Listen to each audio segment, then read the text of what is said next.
नमस्कार, निशानेबाज में आप सभी का स्वागत है। मैं हूं आपके साथ सिमरन मिश्रा। आज हम दो बड़ी अंतर्राष्ट्रीय खबरों पर विस्तार से चर्चा करेंगे, जिनका सीधा संबंध भारत और उसके पड़ोसी मुल्कों से है। पहली खबर अमेरिकी राष्ट्रपति डोनाल्ड ट्रंप के भारत पर लगाए गए नए व्यापार शुल्कों से जुड़ी है और दूसरी उनके पाकिस्तान के साथ एक बड़ी तेल डील के ऐलान से है, जो भारत के लिए भी अहम हो सकती है। इन दोनों ही खबरों ने कूटनीति गलियारों में हलचल मचा दी है। शुरुआत करते हैं भारत और अमेरिकी राष्ट्रपति डोनाल्ड ट्रंप के तीखे तेवरों से। ट्रंप ने 1 अगस्त से भारत से आयात होने वाले सभी उत्पादों पर 25% शुल्क लगाने की घोषणा की है। ये एक बड़ा झटका है, खासकर ऐसे समय में जब भारत और अमेरिका के बीच व्यापारिक संबंधों को और मजबूत करने की कोशिश जारी थी।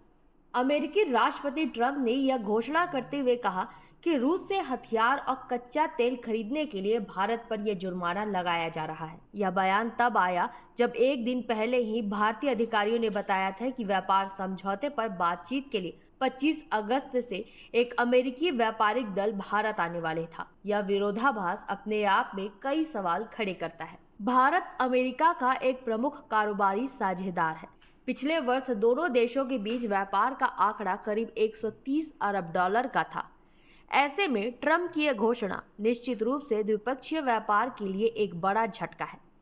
यूएस चैम्बर ऑफ कॉमर्स ने भी अपनी चिंता जताई है। उन्होंने आशंका व्यक्त की है कि इन नए टैरिफ से व्यापारिक विश्वास को गंभीर क्षति पहुंचेगी और 2025-26 में कारोबार में 15 से 20 अरब डॉलर की कमी आ सकती है। ये पहला मौका नहीं जब अमेरिका ने भारत पर इस तरह के टैरिफ लगाए हैं। इससे पहले भी अमेरिका ने स्टील और एल्यूमिनियम पर 50% और ऑटो सेक्टर पर 25% शुल्क लगाया हुआ है। अब 25% का यह नया टैरिफ चीन को छोड़कर एशिया के अन्य देशों की तुलना में काफ़ी अधिक है। ट्रंप ने इंडोनेशिया, फिलीपींस, वियतनाम और जापान पर 20% या उससे कम टैरिफ लगाए हैं। तो इन टैरिफ का सबसे ज्यादा असर किन क्षेत्रों पर पड़ेगा? अमेरिका भारत के रत्न आभूषण के लिए एक बड़ा बाजार है। वहीं भारतीय फार्मा सेक्टर पर भी इसका प्रभाव पड़ेगा। ऑटोमोबाइल और कलपुर्जे इस क्षेत्र पर पहले भी टैरिफ लगे हैं, अब और बढ़ेंगे। इलेक्ट्रॉनिक्स, भारत से होने वाले इलेक्ट्रॉनिक्स निर्यात पर भी इसका असर पड़ेगा। वहीं भारतीय टेक्सटाइल इंडस्ट्री के लिए भी ये एक चुनौती होगी। हालांकि कुछ ऐसे क्षेत्र भी हैं जिन पर इन टैरिफ का बहुत ज़्यादा असर नहीं पड़ेगा। भारत की आईटी कंपनियां अमेरिका में व्यापार करती है, लेकिन यह सेवा श्रेणी में आता है जो टैरिफ से बाहर है। एफएमसीजी, दूरसंचार, रियल एस्टेट, बैंक और बिजली क्षेत्र, इन क्षेत्रों की अमेरिका से व्यापार में हिस्सेदारी बहुत कम है, इसलिए इन पर सीधा कम असर होगा। ट्रंप ने पहले 2 अप्रैल को भारत पर 26% टैरिफ लगाने की घोषणा की थी, जिसे बाद में 90 दिनों के लिए रोक दिया गया था।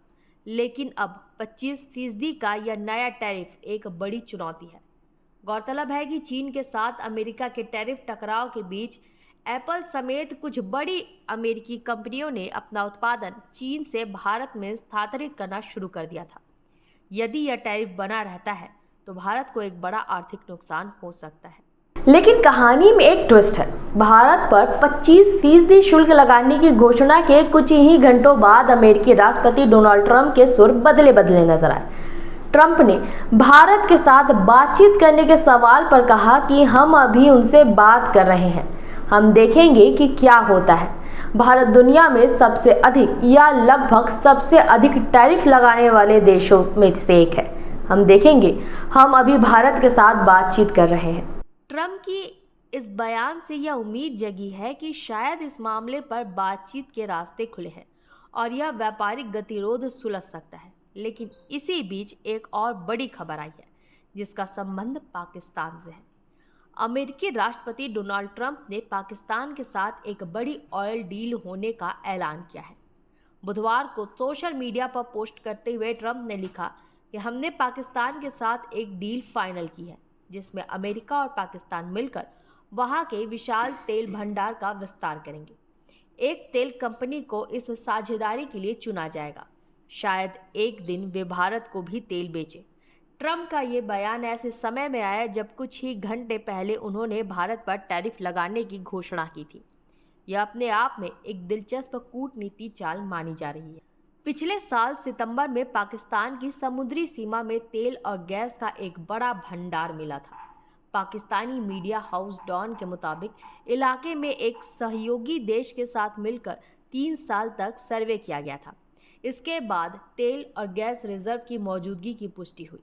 कुछ रिपोर्ट्स के मुताबिक यह भंडार दुनिया का चौथा सबसे बड़ा तेल और गैस का भंडार हो सकता है। फिलहाल वेनेजुएला में तेल का सबसे बड़ा रिजर्व है, जहां 34 लाख बैरल तेल है। अगर पाकिस्तान इस तेल और गैस को निकालने में कामयाब हो गया तो उसकी अर्थव्यवस्था पर बहुत बड़ा असर पड़ सकता है। हालांकि ये इतना आसान नहीं है। रिपोर्ट के मुताबिक इस भंडार से जुड़ी रिसर्च पूरी करने में करीब 42,000 करोड़ का खर्च आएगा। इसके बाद समुद्र की गहराई से इसे निकालने में 4 से 5 साल लग सकते हैं। अगर रिसर्च सफल रही तो तेल और गैस को निकालने के लिए कुएं लगाने और बाकी इंफ्रास्ट्रक्चर बनाने में और ज़्यादा पैसे की ज़रूरत होगी। पाकिस्तानी अधिकारियों ने इस तेल और गैस भंडार को देश की ब्लू वाटर इकोनॉमी के लिए अच्छा बताया है। इसका मतलब समुद्री रास्तों, नए बंदरगाहों और सामुद्रिक नीति के जरिए अर्थव्यवस्था को बढ़ावा देना है। एक तरफ भारत पर व्यापारिक दबाव और दूसरी तरफ पाकिस्तान के साथ ऊर्जा सहयोग, इन दोनों ही खबरों को एक साथ देखना और समझना बेहद ज़रूरी है। ट्रंप ने अपनी पोस्ट में ये भी कहा कि भारत रूस से सैन्य सामान और एनर्जी खरीद रहा है, इसलिए उस पर अतिरिक्त पेनल्टी भी लगाएंगे। एक और पोस्ट में उन्होंने कहा कि अमेरिका के साथ भारत का व्यापार घाटा बहुत ज़्यादा है, इसलिए वे भारतीय सामानों पर टैरिफ लगा रहे हैं। इन फैसलों पर भारत सरकार ने अपनी प्रतिक्रिया देते हुए कहा कि वह इस फैसले के असर को समझ रही है और देश के हितों को बचाने के लिए यह ज़रूरी कदम उठाएगी। यह बताता है कि भारत इस स्थिति को गंभीरता से ले रहा है और अपने विकल्पों पर विचार कर रहा है। दिलचस्प बात यह है कि इन्हीं सब घटनाक्रमों के बीच पाकिस्तान सरकार ने अमेरिकी राष्ट्रपति डोनाल्ड ट्रंप को 2026 के नोबेल पीस प्राइज के लिए नॉमिनेट किया है। पाकिस्तान का कहना है कि भारत पाकिस्तान युद्ध के दौरान ट्रंप की कूटनीति पहल और मध्यस्थता ने एक बड़े युद्ध को टालने में मदद की। पाकिस्तान सरकार के आधिकारिक बयान के मुताबिक ट्रंप ने नई दिल्ली और इस्लामाबाद दोनों देशों से बात कर संघर्ष विराम में अहम भूमिका निभाई, जिससे 2 न्यूक्लियर पावर वाले देशों के बीच युद्ध की आशंका टल गई। कुल मिलाकर ट्रंप प्रशासन की यह दोहरी चाल अंतर्राष्ट्रीय संबंधों में एक नया अध्याय जोड़ रही है। एक तरफ भारत पर व्यापारिक दबाव तो दूसरी तरफ पाकिस्तान के साथ रणनीतिक ऊर्जा साझेदारी। इन दोनों ही घटनाओं पर भारत और अंतर्राष्ट्रीय समुदाय की नजरें टिकी हुई है कि आखिर आगे क्या होता है। क्या भारत टैरिफ के इस दबाव को सफलतापूर्वक झेल पाएगा और क्या पाकिस्तान के नए तेल भंडार से दक्षिण एशिया की ऊर्जा राजनीति में कोई बड़ा बदलाव आएगा? ये देखना दिलचस्प होगा। फिलहाल खबर में इतना ही। बने रहे निशानेबाज के साथ। नमस्कार।